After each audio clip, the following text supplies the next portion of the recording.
Hello everybody, welcome to another tarot reading. My name is Amber and this is Earthy Indigo. I hope that you are doing very well today or tonight or whenever it is that you are tuning in to this reading. This is a timeless reading, so whenever you happen to come across it, it's when you were meant to hear these messages. Before we jump in, I do want to just give a quick little announcement. I have moved the location of my tarot desk, I guess, if that's what you want to call it. We are closer to the window now, so hopefully the noise level is not too much of a burden, but if it is, let me know. But just a heads up, I did hear a dog barking right as I sat down to do this, so hopefully that doesn't happen again, but if it does, we'll either work through it or we will pause. But yeah, anyway, let's jump into this. We are going to start off with some zodiac signs. Welcome back, returning subscribers, new subscribers. I say things like he, she, masculine, feminine. I am talking about energy, not talking about gender. Flip it, switch it, reverse it, whatever you gotta do, and only take the messages that resonate for you. That rhymed. Okay, so starting off, we have Sagittarius. Sorry also for the glare, I cannot do anything about that, but I will try to work around it. We also have the number 9. And then we have Mars with the number 17, which is Aries energy. 17 would reduce down to the number 8. So something significant could have taken place on September 17th. Somebody's birthday could be on September 17th. Somebody here could be a Sagittarius or an Aries. You could be a divine masculine, or you could be dealing with a divine masculine. There's a lot of fire energy. So very heavy fire energy, a lot of passions going on. There could be some heated conversations here.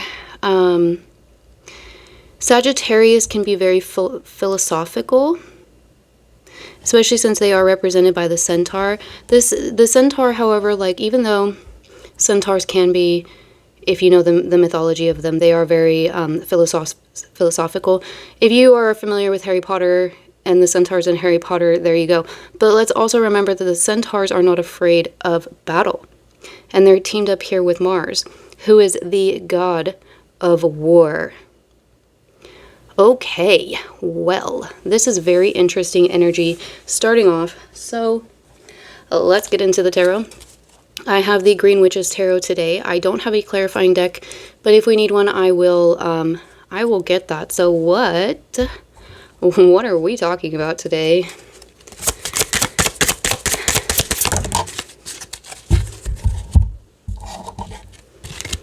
Okay, we have the High Priestess, Pisces energy, also Divine Feminine, and the Queen of Cups. What?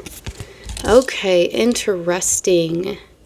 Interesting. We have masculine and feminine energy here. So there, I am picking up on two different energies. Doesn't have to be the case for some of you. Maybe this is internal masculine and feminine. Wow, I'm just kind of like, I'm sorry, I'm just a little blown away here because of the fact that it's literally like, what's that book? Something about like love and war. Oh my gosh, it just escaped me. There's some sort of a book. It's a big book. I know I never read the book, but they made a movie about it too. But a lot of people talk about the book and it has something to do with war. But there's something here with like, I can't even put it into words. Let's get in more with the tarot here. Because like the Queen of Cups, this is a really loving energy. The Queen of Cups, this could be a mother or motherly energy, motherly figure. You could be a mother, you could be a father here with the masculine as well. It could be a parent, we'll just say that. Doesn't have to be the case though. Maybe you have a dog. Somebody here could be a Cancer with the little crab here. But we do have water energy in general, Pisces, Cancer, and Scorpio. I got distracted by the High Priestess here. Is somebody planning on doing something with the full moon, during the full moon, or did somebody do something during the full moon in September? It was an eclipse. I'm just kind of getting like, there's an opposition here. It's duality. But it's not duality as in like the yin and the yang. I just keep getting like, what is it? It's like there's no something in love and war. If you know what the quote is, maybe it'll come through. There's a quote here. There's no something in love and war. I don't know what that is. Okay, let's move on. Let's move on. I just feel like going like this. I feel like these are two different energies. Can we get, can I get a card on Sagittarius and Mars? Holy cannolis. We have the battle wagon. There's Cancer showing up again. Two of Swords, Queen of Wands. Okay. I think that for some of you, you are probably dealing with another person here. It could be, for some of you, you could be a water sign, strong Cancer. Could be somebody within your family here. Battle wagon too. There's a battle going on here. I don't know if this is like a, maybe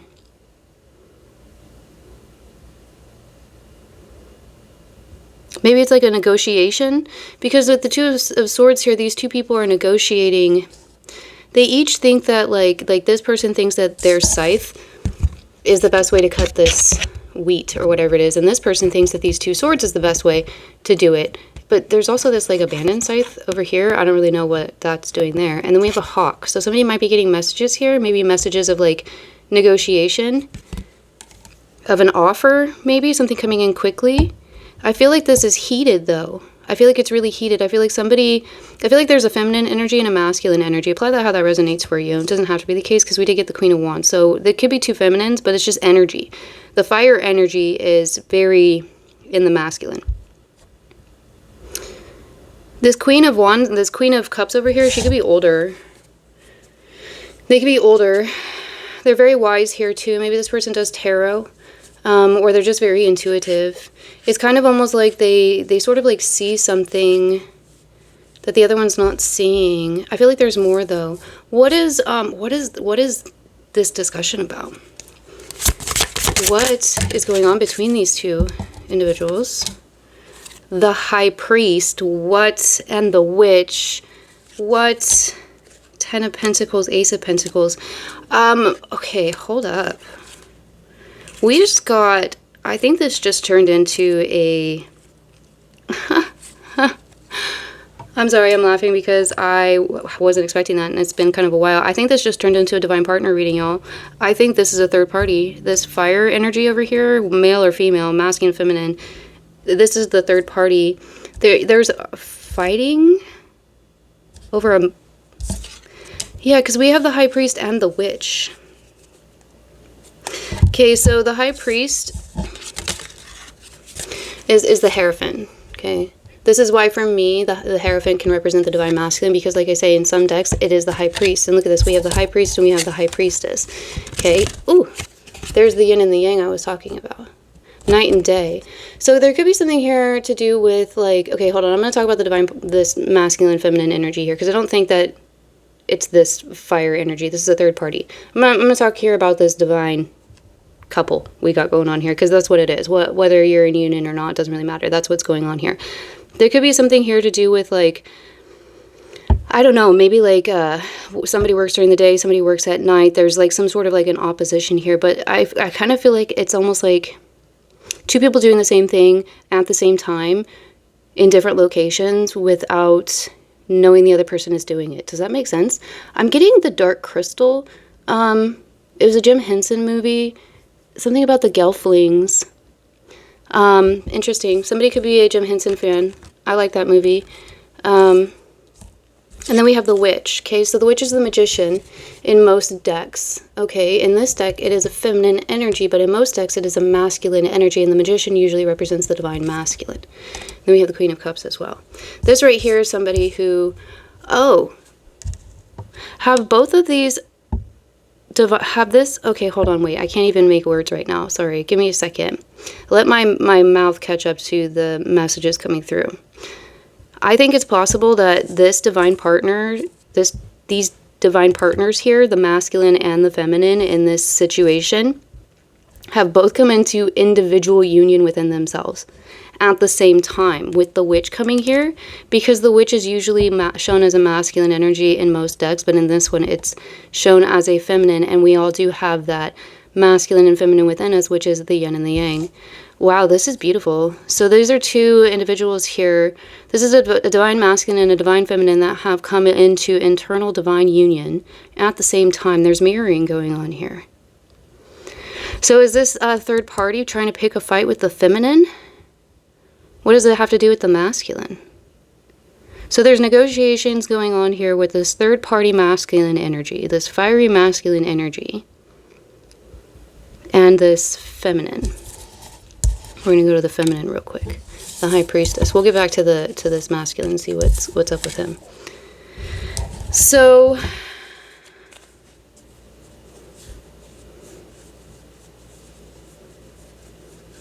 tell me more about this third party. I kind of feel like I have an idea, but tell me more.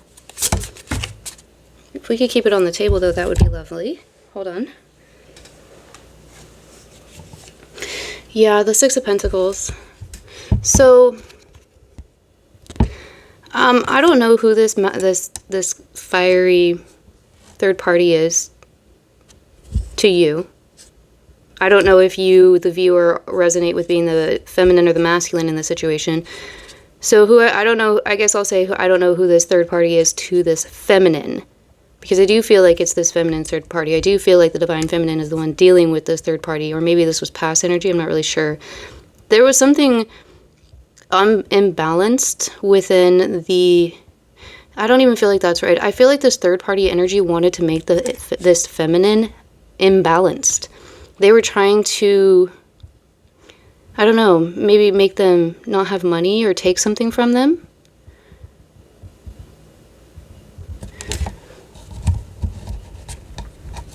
Maybe this feminine has been manifesting. Yeah, we have the Page of Cups on the bottom of the deck. Maybe I think this feminine has been manifesting healing. So we have the Page of Cups, the Ten of Swords, and we have the Green Man, which is the Fool. This feminine has been trying to manifest a new beginning by healing wounds of betrayal, probably caused by this third-party masculine energy. And this third party doesn't want that to happen. They want to keep this feminine off balance, because there's something here to do with this masculine. Maybe unknowingly this feminine is calling in this masculine, or maybe by following this path she's going to be connecting with it. I don't really know. I don't really think it matters, honestly, because these two energies are mirroring each other, even if they're on separate sides of the planet. This feminine and this masculine are mirroring each other. It's really quite beautiful, to be honest with you. I don't even know if they're aware of each other. Maybe you are aware. I'm getting a little distracted here with this energy between these two. So how's this feminine feeling about all of this? Like, I don't really think she cares. Can we get a card on the feminine? Yeah, she doesn't care. We've got the Harvest. Yeah, the Harvest and the Four. Are you kidding me? Look, the Harvest and the Four of Swords. She doesn't care. She's done with it. She's done with it. She's moving on. I don't even know if she, like, really is even paying any attention to what this Karmic is trying to do. So aside from trying to knock the feminine off hilter-kilter, I guess, if that's a saying, I just wanted to come through. Could be something to do with work, too. This feminine might be getting recognized in their work. This feminine could be an artist or artistic in some way or another. But there's recognition coming in here.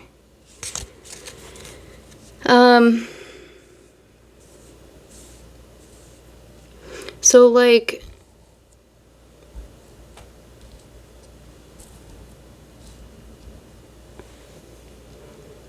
let's get one more card on this Karmic, and then we're going to talk about the masculine, the divine masculine.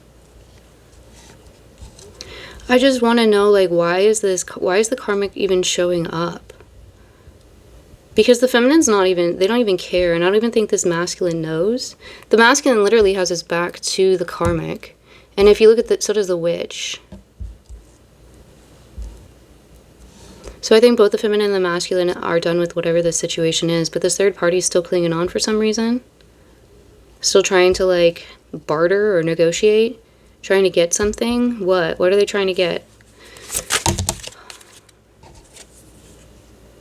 The Eight of Wands. Page of Pentacles. I think that they want to keep this feminine stuck, to be honest. I don't know, in something. Cycles and energy and a mindset. And for some of you, they want to keep her stuck in financial deprivation. Well, that was a word to come through. I wasn't expecting to use that word. But that could be a significant word for somebody here. Deprivation. Interesting.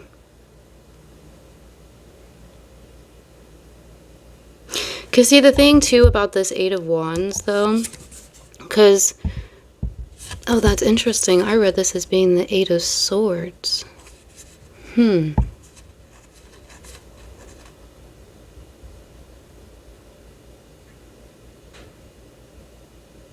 They're trying, there's something quick going on here. Is this person trying to do something like last minute? This karmic might be trying to do some like last minute stuff. Because what I was going to say is that this person here is doing a spell. Because that is what she's doing. But I was thinking of it as like a spell of like freeing yourself. Because this karmic's been trying to trap this feminine, but it didn't work. This feminine is very divinely protected. I kind of feel like this third party over here is kind of sort of like throwing everything they got at.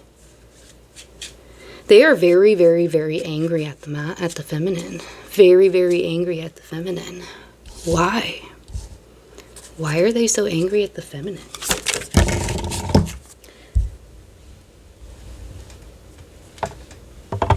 Page of Wands. Three of Swords, Nine of Swords, Seven of Cups. Because, y'all, did you move on? This feminine might have moved on. They learned something. This karmic learned something that broke their heart. That's keeping them up at night, that's stressing them out. And for some of you, they may honestly have learned that you have options, or that this feminine has options, or that this feminine is moving on. Maybe they know that maybe that's why this masculine is showing up here. Because they know that this feminine is moving towards her actual person, you know, an actual connection that's going to be worth it.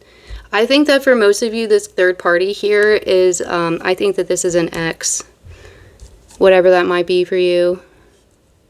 I think that's exactly what it is. This ex, somehow or another, found out some information about this feminine, that this feminine is moving on. Or maybe they already have moved on. Maybe this feminine already has moved on to another connection, and that's really upsetting this ex here. This ex could be a Sagittarius or an Aries or a Cancer. They're stressing about it.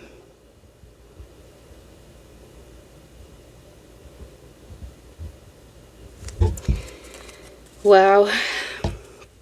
Well, you know,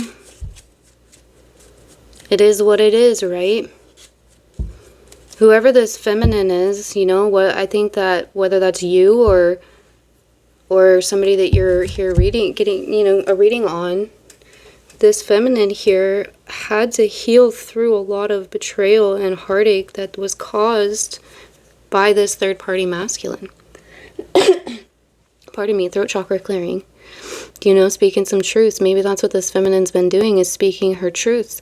You know, we did have negotiations and stuff there. Maybe there was an actual confrontation or a conversation or an attempt at it or something like that.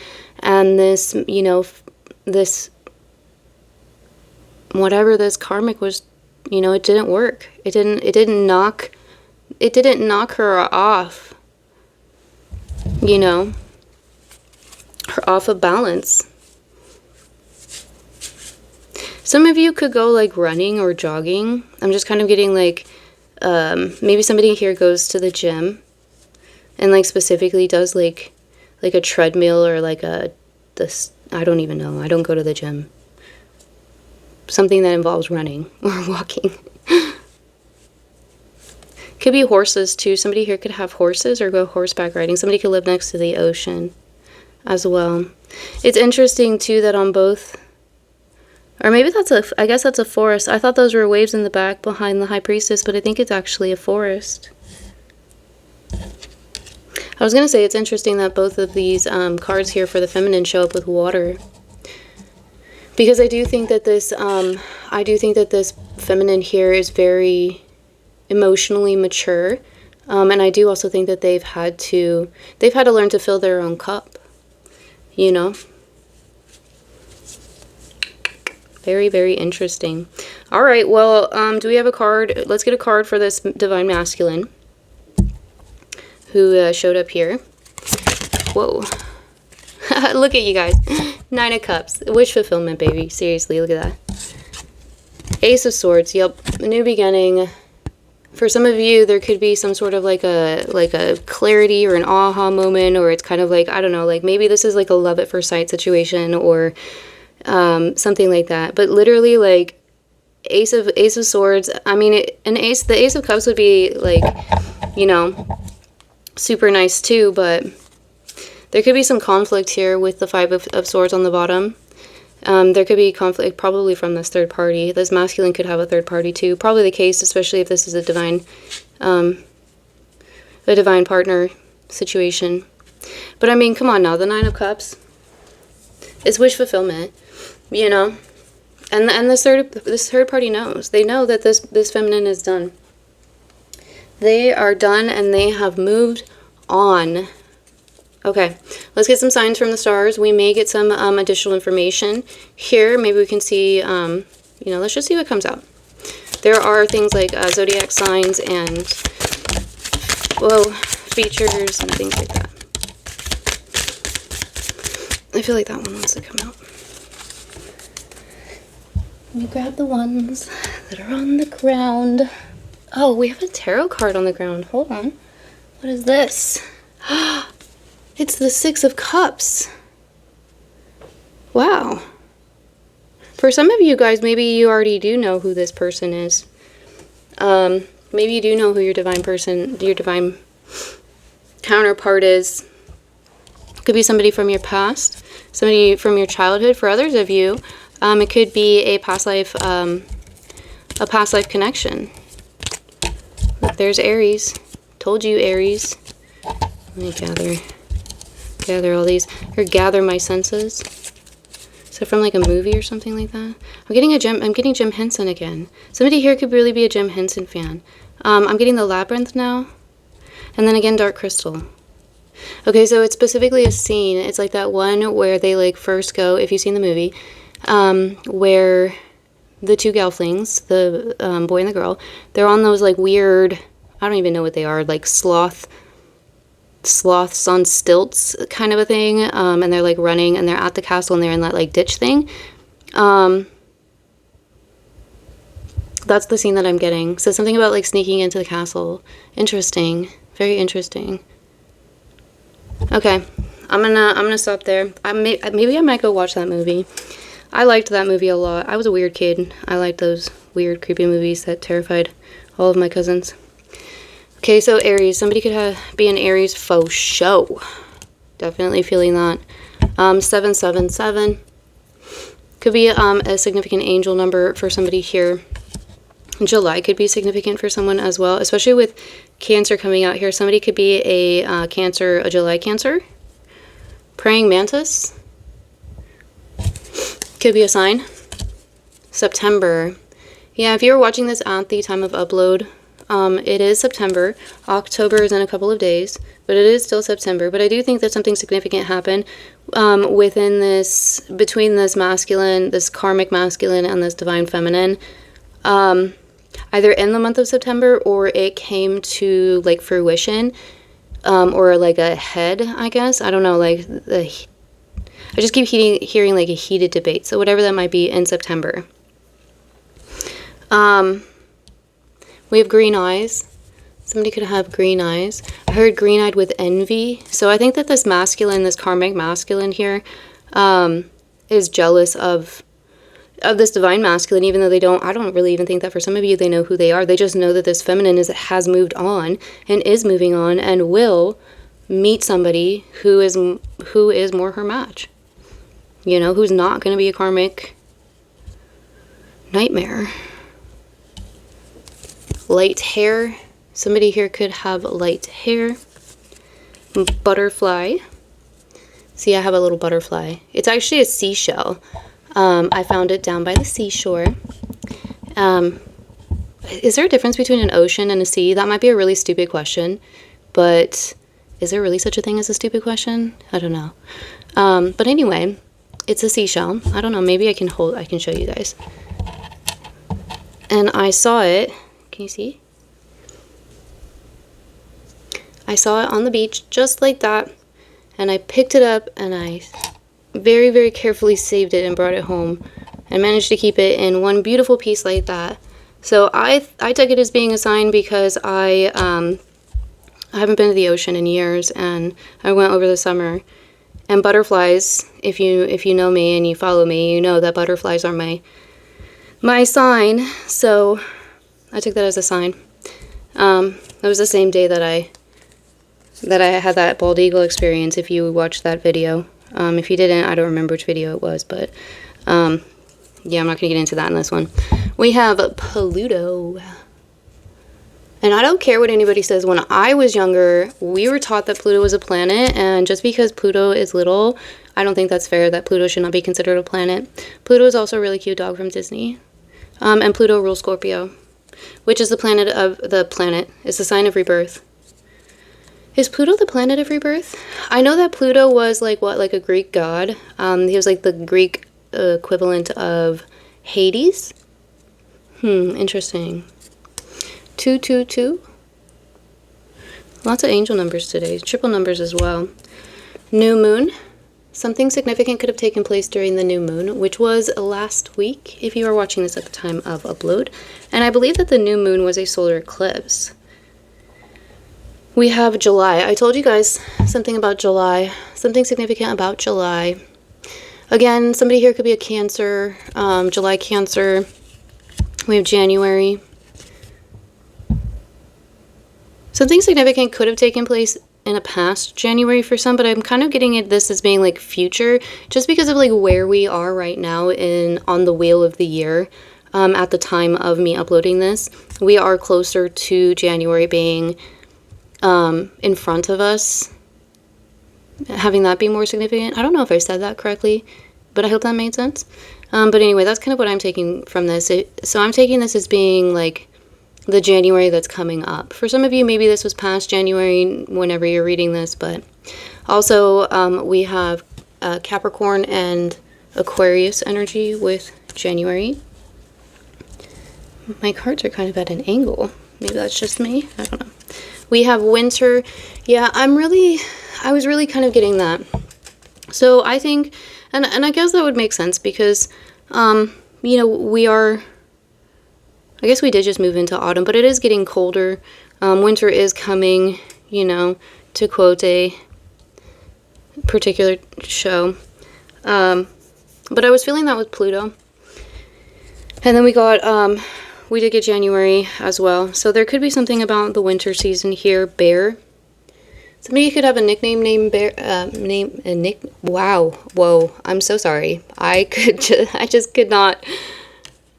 Let me start over, okay?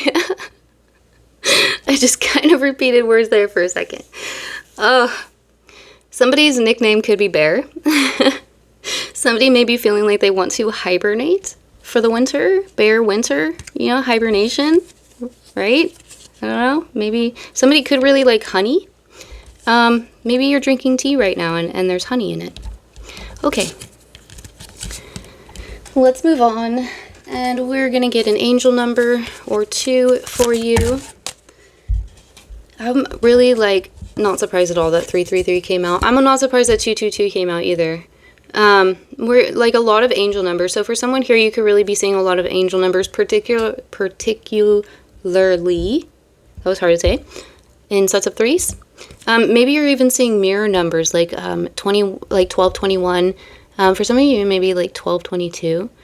1001 could be another one. 101. So we have 333.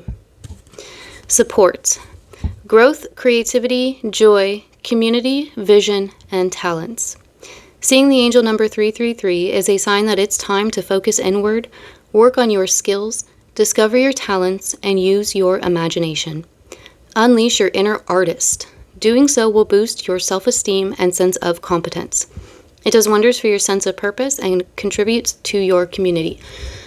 Okay, I find this, I just have to say this, okay? So I have been seeing 333 a lot the last, maybe like week and a half. And I have been feeling very called to be artistic, which is really not uncommon for me because I am an artistic person generally. And I am the type of person who, 333 is a number that has shown itself to me several times throughout my awakening process over the years. But for the first time since I've seen this number, when I went to go look up the meaning, it showed me that 333 is associated with the Archangel Jophiel. And I did not know that. I didn't even know who the Archangel Jophiel was. And the first thing I got when I read that name was I get a feminine energy from this angel. So obviously I had to do some research because that's just the type of person that I am. And I had to figure out who Archangel Jophiel was. Well, come to find out, she does have feminine energy. I wasn't aware that the archangels could be feminine. And she guards the tree of life. The tree of life. That's what I have right here. And I didn't know, because then obviously, I had to, it always eventually goes back to the Bible, right? So I didn't know that the tree of life is the tree of Eden. It's the tree that Adam and Eve ate the fruit from, that God turned that into the tree of life afterwards. I didn't know that. So Archangel Jophiel is the angel who guards the gates of Eden and the tree of life. Isn't that interesting? So some of you maybe Archangel Jophiel is I just kind of felt like really emotional there for a second. That might be significant for somebody here. I don't know. I kind of feel like maybe it's very possible that people just don't really know a lot about her, and maybe she's kind of thankful that we're talking about her right now. I don't know. Let's move on. Okay. We have 0404. And this says slow down. Balance, power struggle, force, violence, hope, authority, ancestors, restlessness, low vibrations, and warning. Pay close attention to the people in your life, your surroundings, and your physical health. Don't freak out. It's just a warning to be careful and awake to avoid any further issues. Communicate clearly and keep healthy boundaries. This is talking about this karmic, okay? For some of you guys, you probably already know this. So I says don't freak out, okay? It's not going to be the end of the world. Sometimes, when that tower first falls, it can be pretty booming, right? It's not quiet when towers fall, usually. But it's okay, the air will clear. But I think for some of you, maybe you've already dealt with the situation with this karmic masculine. For others of you, be prepared, because it's very possible they're going to try and come back in and they're going to try and do something. Or maybe you are already have something set up to where you're going to have some sort of a conversation with this person or a negotiation of some sort. I'm getting Libra energy, so maybe this has something to do with, the justice system or karmic justice or whatever the case may be. Apply how it resonates for you in your situation, but that's kind of what I'm getting there for that. So, take it if it resonates for you. Okay, but we are going to end this with a note from the universe. And that's all. That's all, folks. Okay. So it says, when otherwise most challenging, love can begin with sympathy. Right after dessert, let's do this, the universe. Wasn't life a great idea?